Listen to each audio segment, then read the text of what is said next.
الحمد لله وكفى وسلام على عباده الذين اصطفى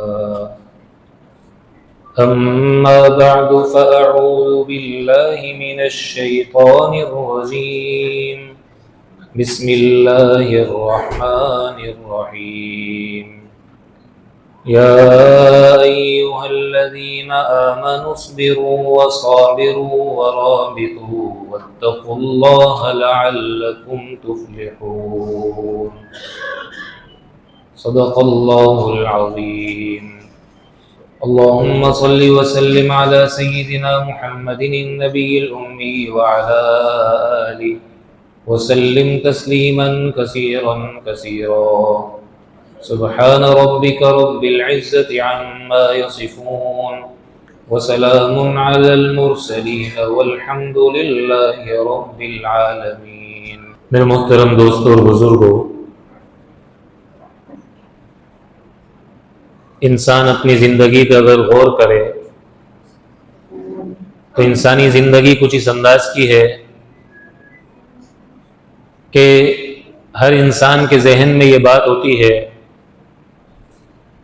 کہ مجھ سے کوئی شخص الجھے نہیں اور میں بھی کسی سے نہ الجھوں، نہ مجھے کوئی تکلیف دے نہ میں کسی کی تکلیف کا ذریعہ اور سبب بنوں۔ اب اگر راستے میں انسان چل رہا ہو اور کوئی اجنبی اس سے الجھ جائے تو انسان کتنی دیر کے لیے اس کے ساتھ الجھے گا؟ تھوڑی دیر کا افسوس ہوگا، پھر آگے چلا جائے گا، مختصر سے جواب دے گا، پھر اپنے آپ کو کہے گا کیا فائدہ اس سے بات کرنے کا، چھوڑو آگے چلو۔ لیکن اگر زندگی کے اس سفر میں انسان سے کوئی اپنا الجھ جائے، چھوٹا بھائی الجھ جائے، اولاد انسان کی نافرمانی پر آ جائے تو انسان کو بڑی تکلیف ہوتی ہے، بہت دکھ ہوتا ہے، اور پھر انسان اس کی تنبیہ اور اس کی تربیت کے لیے فکر مند ہوتا ہے کہ دوبارہ یہ اس طرح کی حرکت اور دوبارہ یہ اس قسم کا جرم نہ کرے، اس کے لیے میں کیا قدم اٹھاؤں۔ تو اللہ تعالیٰ کا نظام بھی کچھ اسی انداز کا ہے۔ اس کائنات کے اندر زندگی گزارنے والے دو طرح کے طبقے ہیں، ایک طبقہ وہ ہیں جو اللہ کے اپنے ہیں، اور ایک طبقہ وہ ہے جو غیر ہیں۔ جو مسلمان ہیں ان کا اللہ سے خاص تعلق ہے، خاص نسبت ہے، خاص رشتہ ہے، اور جو مسلمان نہیں ہے نا ان سے اس انداز کا تعلق، اس انداز کا رشتہ، اس انداز کی نسبت ان کے ساتھ نہیں ہے۔ تو غیر مسلم اگر اس دنیا کے اندر اللہ کی نافرمانی کرتا ہے تو اس کو اس انداز کی سزا نہیں دی جاتی جس انداز کی سزا مسلمان کو اللہ کی نافرمانی کرنے پر اللہ دیتا ہے۔ مسلمان اللہ کی نافرمانی کرے گا تو اس کی سزا زیادہ ہوگی بنسبت غیر مسلم کے، اور آخرت میں مسلمان کے مزے ہوں گے اور آخرت میں کافر پشیمانی اور اللہ کے عذاب کا شکار ہوگا۔ تو آپ علیہ الصلوۃ والسلام نے 1400 سال پہلے بتایا تھا ایک وقت آئے گا کہ غیر مسلم تمہیں اس طرح کاٹیں گے، اس طرح تمہیں ختم کریں گے، اس طرح تمہیں ذبح کر دیں گے، جس طرح اور تم پر حملہ آور ہوں گے جس طرح بہت لمبے عرصے کا بھوکا انسان، نہ کھایا ہوا انسان، نہ کھائے ہوئے انسان، بہت لمبے عرصے سے بھوکے انسان اور نہ کھائے ہوئے انسان دسترخوان پر جب آتے ہیں تو کھانے پر ٹوٹ پڑتے ہیں۔ تو مسلمانوں کو اس طرح مسلمانوں پر غیر مسلم ٹوٹ پڑیں گے۔ صحابہ نے عرض کیا یا رسول اللہ کہ ہم تعداد میں کم ہوں گے؟ کہا نہیں، تعداد میں بہت زیادہ ہوگی۔ کب پھر تمہاری مثال ایسی ہوگی جیسے سمندر کے اوپر جھاگ ہوتا ہے، سمندر کا پانی جہاں چاہے جھاگ کو لے جاتا ہے، جہاں چاہے اسے پھینک دیتا ہے۔ تعداد میں تم بہت زیادہ ہوگے، کثرت نظر آ رہی ہوگی، تمہاری اقلیت نہیں ہوگی، لیکن تم بالکل بے جان ہو جاؤ گے، بالکل بے جان ہو جاؤ گے۔ اور اس کی بنیادی وجہ کیا ہے میرے عزیزو؟ اس کی بنیادی وجہ یہ ہے کہ آج کا مسلمان اللہ کی نافرمانی پہ اتر آیا. آپ دیکھیے نا اس وقت مسلمانوں کا کیا حال ہے. وہ لوگ جو مسلمانوں پر حملہ کروا رہے ہیں، وہ لوگ جو مسلمانوں کو گاجر اور مولی کی طرح کٹوا رہے ہیں، وہی امن نوبل انعام کے امیدوار بن چکے ہیں کہ ہم دنیا میں امن قائم کرنے والے ہیں. میں دنیا میں امن لے کر آ رہا ہوں. شروع کرانے والے بھی یہی ہیں اور امن کا صحرا اور امن کا تاج بھی اپنے سر پہ سجوانا چاہتے ہیں. اور مسلمان ہیں اتنے اس معاملے کے اندر بے حس ہو چکے ہیں کہ انہیں اس بات کا اندازہ ہی کوئی نہیں. اب دیکھیے مسلمانوں میں بھی دو طرح کے طبقے ہیں. ایک طبقہ مسلمان حکمرانوں کا ہے، دوسرا طبقہ عوام کا ہے. آپ دنیا بھر کی کسی بھی عوام کو اٹھا کر دیکھ لیں، مسلم قوم کو، وہ ایسے لوگوں کے بارے میں، ایسے مسلمانوں کے بارے میں جو دنیا کے چاہے جس خطے میں کیوں نہ رہتا ہو، اس پر اگر ظلم اور زیادتی اور ستم کیا جا رہا ہے تو اس کا دل بے چین ہے اور وہ تڑپ رہا ہے اس کا دل. اور ہونا بھی چاہیے تھا، اس لیے کہ اللہ کے نبی نے فرمایا المؤمن کرجل واحد ان اشتکا عینہ اشتکا کلو. مسلمان کی مثال تو ایک جسد واحد اور ایک جسم کی طرح ہے. آپ کے جسم کے کسی عضو میں تکلیف ہو، آپ کے دانت میں تکلیف ہو تو آنکھ راستہ دیکھنے کے لیے تیار ڈاکٹر کا، قدم اس طرف چلنے کے لیے تیار، زبان اس کو تعبیر کرنے کے لیے تیار. تکلیف ایک معمولی سے عضو میں ہے، جسم کے ایک حصے میں ہے، لیکن پورا وجود اس تکلیف کو دور کرنے کے لیے بےتاب ہے. اور کیا وجہ ہے کہ آج کے مسلمان اس انداز سے تڑپتے نہیں ہیں، بے چین نہیں ہو رہے ہیں، پریشانی میں نہیں آ رہے ہیں، اس چیز کو، اس معاملے کو اہمیت نہیں دے رہے؟ اس لیے کہ مسلمان اپنی زندگی سے خود تنگ ہے. مسلمان کو جو زندگی دی گئی ہے نا، اس کو وہ زندگی پسند نہیں ہے. اور وہ زندگی کس کی زندگی ہے؟ جناب رسول اللہ صلی اللہ علیہ وسلم والی زندگی ہے. مسلمان وہ زندگی پسند کرتا ہے جو زندگی رسول اللہ صلی اللہ علیہ وسلم کے دشمنوں کی زندگی ہے. اور اللہ قرآن میں کہتا ہے یا ایھا الذین آمنوا لا تتخذوا اليہود والنصارى اولیاء. ایمان والو، یہ یہود و نصارہ کبھی تمہارے ہمدرد اور خیر خواہ نہیں ہو سکتے، کبھی تمہارے دوست نہیں ہو سکتے، کبھی تم انہیں اپنا دوست مت سمجھنا. یہ تمہیں کبھی فائدہ نہیں پہنچائیں گے، یہ تمہیں ہمیشہ نقصان پہنچانے کی کوشش کریں گے، یہ ہمیشہ تمہیں نقصان پہنچانے کی چال چلیں گے. اور اگر تم دیکھو نا بظاہر آپس میں یہ ایک دوسرے کو برا بھلا کہہ رہے ہیں، تو اللہ کے نبی نے کہا تھا الکفر ملت واحدہ. ان کے اس انداز کے رویے سے متاثر نہ ہونا، یہ پھر بھی ایک ہے، یہ پردے کے پیچھے ایک ہے، یہ اسکرین پر اور ہے، اسکرین کے پیچھے اور ہے. اور مسلمان چاہے کتنا ہی اپنے آپ کو ان کے حوالے کرنے کی کوشش کرے، ان جیسا بننے کی کوشش کرے، ان کو خوش کرنے کے لیے، وَلَن تَرْضَىٰ عَنْكَ الْيَهُودُ وَلَا النَّصَارَىٰ حَتَّىٰ تَتَّبِعَ مِلَّتَهُمْ. یہ کبھی تم سے خوش نہیں ہوں گے جب تک کہ تم مکمل ان کے مذہب کو اور ان کے دین کو اختیار نہ کر لو. یہی تو وجہ ہے. اس وقت جو حکمران طبقہ ہے وہ انہیں خوش کرنے کی کوشش کر رہا ہے. اور حکمران طبقے کو انہوں نے کیوں اپنے قابو میں کیا ہوا ہے؟ اس لیے کہ انہوں نے حکمران طبقے کے لیے انتخاب ہی ایسے افراد کا کیا ہے جن کا کردار، جن کا ماضی، جن کا انداز زندگی گندگیوں سے، برائیوں سے، کرپشن سے اور نہ جانے کن کن برائیوں اور کن کن نافرمانیوں سے اور کن کن ایسے عیوب کے اندر ڈوبا ہوا ہے کہ وہ بلیک میل کرتے ہیں اور یہ ادھر سے بلیک میل ہو جاتے ہیں. نہیں، مخصوص طبقہ ہے. دنیا کے کسی ملک کو آپ اٹھا لیں، مسلم کنٹری کو، ایک مخصوص طبقہ ہے جو عرصے سے حکمرانی کرتے ہوئے آ رہا ہے، میں کوئی تبدیلی نہیں آتی، میں کوئی چینجنگ نہیں آتی، یہ سب ان کے پابند ہے. اور آپ کے سامنے اسلامی نام دے کر آپ کے سامنے مسلمانوں کا ہمدرد اور خیرخواہ اپنے آپ کو ظاہر کر کے ایسے الفاظ کا چناؤ کریں گے کہ اگر آپ اس کو سنیں گے نا تو آپ کو لگے گا بظاہر تو بڑے اچھے الفاظ ہونا بھی چاہیے، بظاہر تو بہت اچھا یار، یہ سب صحیح ہے، لیکن یہ الفاظ کے چناؤ کا کھیل ہے.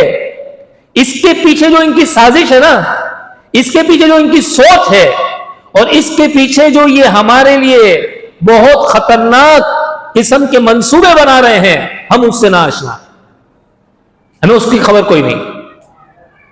لیکن کیا فرق پڑتا ہے؟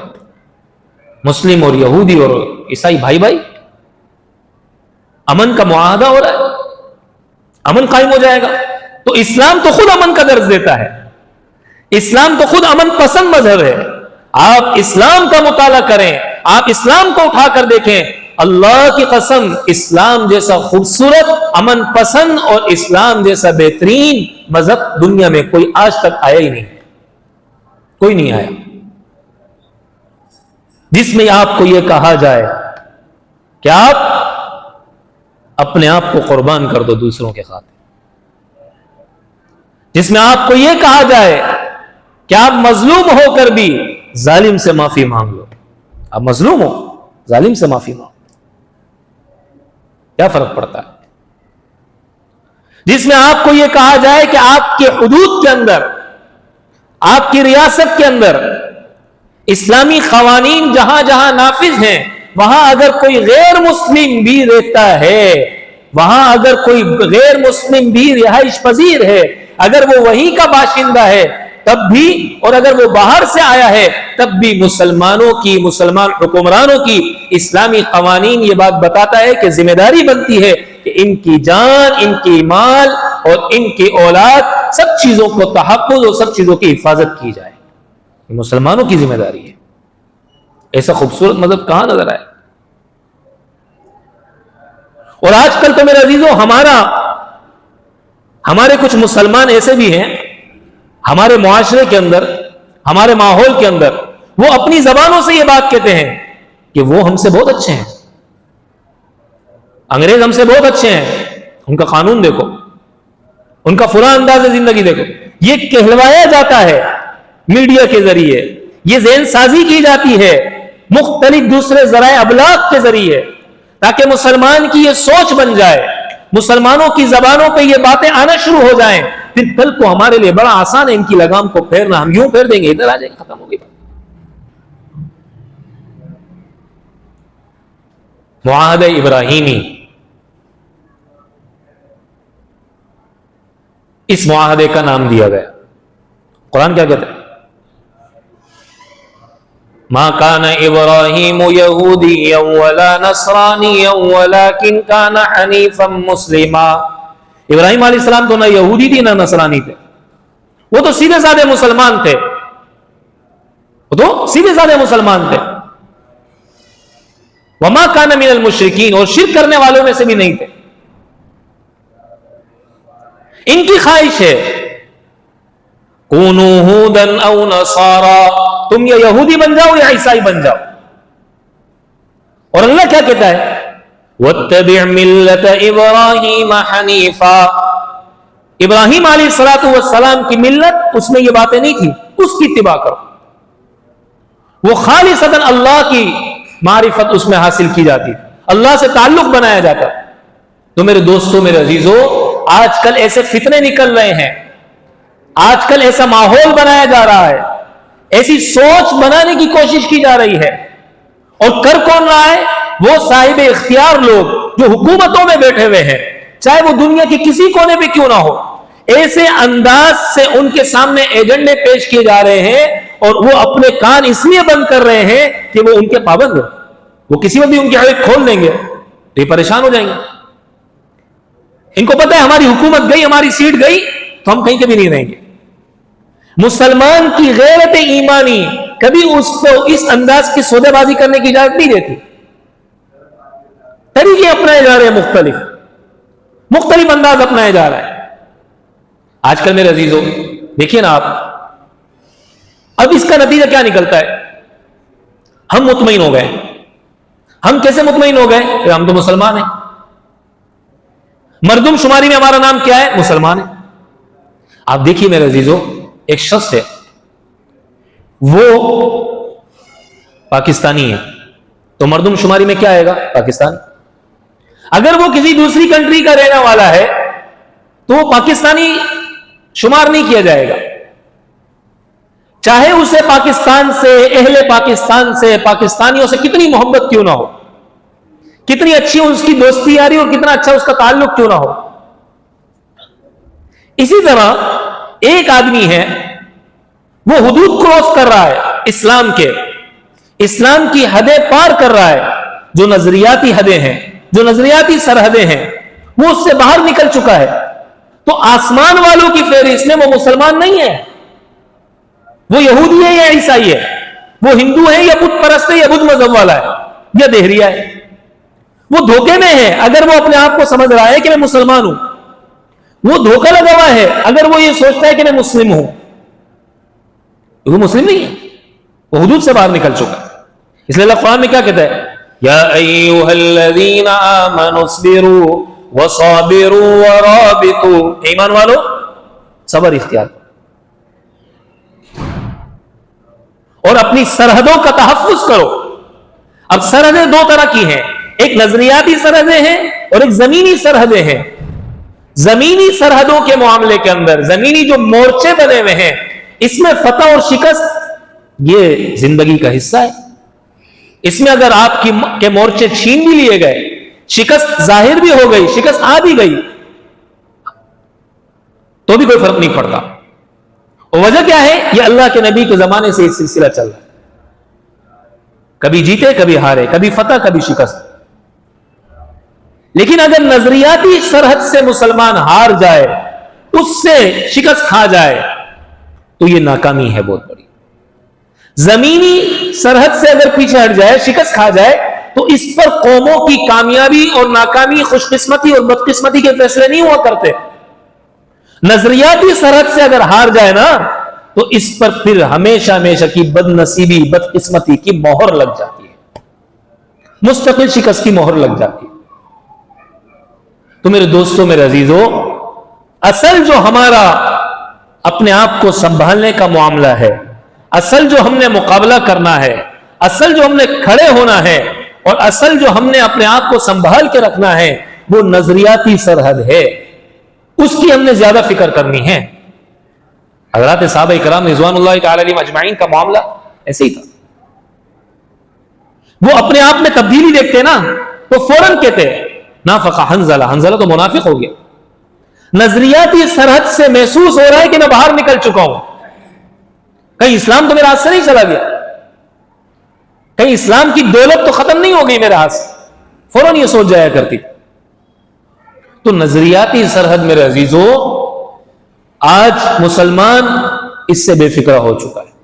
اور یاد رکھیے میرے عزیزو، اب ہمارے دل اتنے بے حس ہو چکے ہیں، ہم اس چیز کو سمجھتے بھی نہیں، ہم اس بات کو سمجھتے بھی نہیں کہ یہ بھی کوئی چیز ہوتی ہے، یہ بھی کوئی نظریہ ہے، یہ بھی کوئی فکر کرنے والی بات ہے۔ ہمیں چہرہ کس کے جیسا پسند ہے، ہمیں لباس کن لوگوں کا سا پسند ہے، ہمیں انداز زندگی کن لوگوں کا سا پسند ہے، ہمیں زبان کن لوگوں کی پسند ہے، ہمیں اسٹائل کن لوگوں کا پسند ہے، ہم خوشی کن لوگوں کی طرح بنانا چاہتے ہیں، ہم غمی کس انداز کی گزارنا چاہتے ہیں، ہم رشتے کس انداز کے کرنا چاہتے ہیں۔ یہ ساری باتیں اس بات پر دلالت کرتی ہیں کہ ہم نظریاتی سرحد پہ ہار چکے ہیں، ہم شکست کھا چکے ہیں۔ جس دن جس وقت ہم مضبوط ہو جائیں گے نا کہ میں نے اپنی نظریاتی سرحد پہ کبھی شکست نہیں کھانی، وہ وقت ہوگا کہ کامیابیاں پھر ہمارے قدم چومے گی۔ دیکھنے میں نظر آئے گا کہ آپ کے چھوٹے چھوٹے بچے ہیں، خود آپ کے چیتھڑے، آپ کا گوشت، آپ کے پھیپڑے، آپ کا دل، آپ کے گردے ہوا میں، فضا میں اڑا دیے گئے بموں کے ذریعے، لیکن اللہ کی قسم، صحابی رسول ہے نا، برشا مارا کافر نے، کہنے کہ فزت ورب الکعبہ، رب کے کعبہ کی قسم میں تو کامیاب ہو گیا۔ کافر دیکھنے لگا جسم سے فوارہ نکل رہا ہے خون کا، زندگی کی بازی ہار رہا ہے، یہ کون سی کامیابی ہے؟ بیوی بیوہ ہو رہی ہے، کیسی کامیابی مل رہی ہے؟ بچے یتیم ہو رہے ہیں، کیسی کامیابی مل رہی ہے؟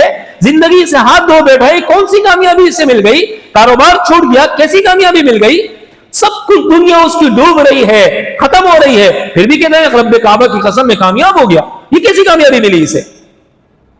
پھر پتہ چلا ہاں یہ دنیا کی کے مورچوں کی شکست اور دنیا کے مورچوں کی کامیابی, اس پر میرے نسل پہ کامیابی اور ناکامی کی مہر نہیں لگائی جائے گی. میں نظریاتی سرحد پہ کامیاب ہو گیا, اس میں فتح یاب ہو گیا. اب اس نظریاتی سرحد پر فتح یاب ہونے کی وجہ سے میری نسل کے لیے کامیابی کی مہر اللہ کی طرف سے لگا دی گئی. اس لیے رب کعبہ کی قسم, تیری آنکھ دیکھ رہی کہ میں ناکام ہو گیا, تیرا دماغ سوچ رہے کہ میں ناکام ہو گیا, تیرا دل فیصلہ کر رہے کہ میں ناکام ہو گیا. تم جیسے لوگ دیکھنے والے یہ تصور کر رہے ہو کہ مجھے ناکامی مل گئی, لیکن رب کعبہ کی قسم مجھ جیسا کامیاب انسان دھرتی پہ کوئی نہیں ہے. سوچتی, یہ ذہن تھا. آج ہم اس میں شکست کھا چکے, آج کا مسلمان اس میں شکست کھا چکا.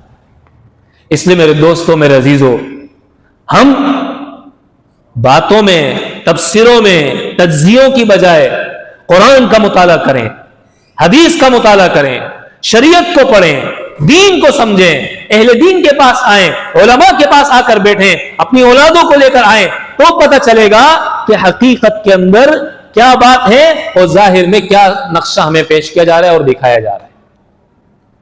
ظاہر میں ہمیں کیا دیا جا رہا ہے. مسلمان تو ہر انسان اتنا ہوشیار ہوتا ہے, اگر 10 گلاب جامن رکھے ہوئے ہو نا اور اس میں ایک آ جائے کہ اس میں ایک زہریلا ہے, تو آپ کا کیا خیال ہے؟ اور 10 کے 10 آپ کے سامنے پیش کیے جائیں اور یہ ظاہر میں کہہ رہے اس میں زہریلا کون سا ہے, کوئی ایک بھی اٹھائیں گے آپ؟ کوئی ایک اٹھائے گا؟ تو خوف ہے نا, وہی زہر والا میں نہ کھا لوں, وہی زہر والا میں نہ استعمال کر لوں.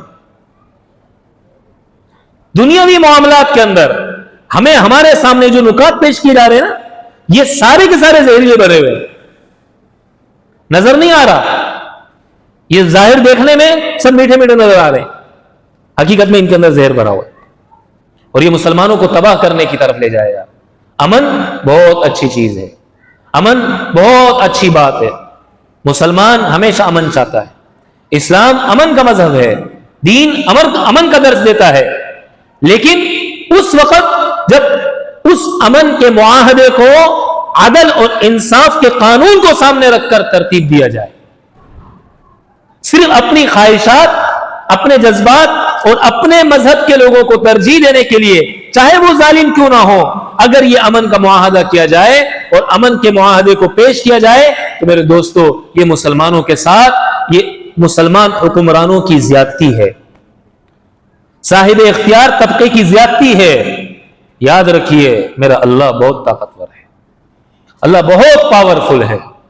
آج اللہ نے تھوڑا سا اختیار دیا, اس کو اسلام اور مسلمانوں کے خلاف اگر استعمال کیا گیا اور کیا جا رہا ہے تو پھر اللہ بھی اپنا جب اختیار استعمال کرے گا اور اللہ اپنی طاقت جب دکھائے گا, پھر اس وقت وہی لوگ جو ایک وقت آتا ہے بادشاہت کے نشے میں آ کر, سیٹ کے نشے میں آ کر, اپنی کرسی پہ بیٹھنے کے بعد دنیا کو کچھ سمجھتے ہی نہیں ہیں, پھر رات آتی ہے اور جب دن آتا ہے تو جیلوں کی سلاخوں کے پیچھے ہوتے ہیں کہ ہمارے ملک کی تاریخ ایسی نہیں, یہ ملک بدر ہوتے ہیں. یہ کون کرتا ہے؟ کون سی طاقت ہے اس کے پیچھے؟ یہ میرے رب کی طاقت, میرے اللہ کی طاقت ہے, یہ اللہ کی قدرت ہے. اس لیے میرے دوستوں, میرے عزیزوں, ہم اس بات کو سمجھیں, یقین جانے بہت پرفتن دور ہے, بہت فتنوں کا زمانہ آ چکا ہے اور ایسے انداز سے ہمیں فتنوں میں جکڑا جا رہا ہے کہ ہم نے دین اور مذہب اور اسلام صرف نمازوں اور صرف روزے اور صرف جو ہے وہ کیا نام ہے نکاح اور موت میت اس حد تک سمجھ لیا ہے. باقی سارے معاملات میں میرے عزیزوں ہم ان لوگوں کے غلام ہو گئے ہیں جن کے بارے میں قرآن ہمیں منع کرتا ہے, جن کو دیکھنے کا, جن کی تاریخ پڑھنے کا, جن کے مذہب کو پڑھنے کا, جن کی کتاب کو پڑھنے کا بھی قرآن ہمیں منع کرتا ہے, حدیث منع کرتی ہے, اسلام منع کرتا ہے. اس لیے میرے دوستوں, میرے عزیزوں, اللہ کے لیے ہم اپنے آپ کو بھی بچائیں, اپنی نسلوں کو بھی بچائیں. ہم تو چلے جائیں گے, ہماری نسلیں یقین جانیے کل کافر ہو کر مریں گی اگر ہم نے ان کی نظریاتی سرحدوں پر باڑ نہ لگائی اور نظریاتی سرحدوں کے تحفظ کی فکر نہ کی اور انہیں اس بارے میں بتایا نہیں اور فکر مند نہ کیا. اللہ کرے اللہ تعالی ہم سب کو کہنے سننے سے زیادہ عمل والا, دوسروں تک پہنچانے والا بنائے. وآخر دعوانا ان الحمد للہ رب العالمین.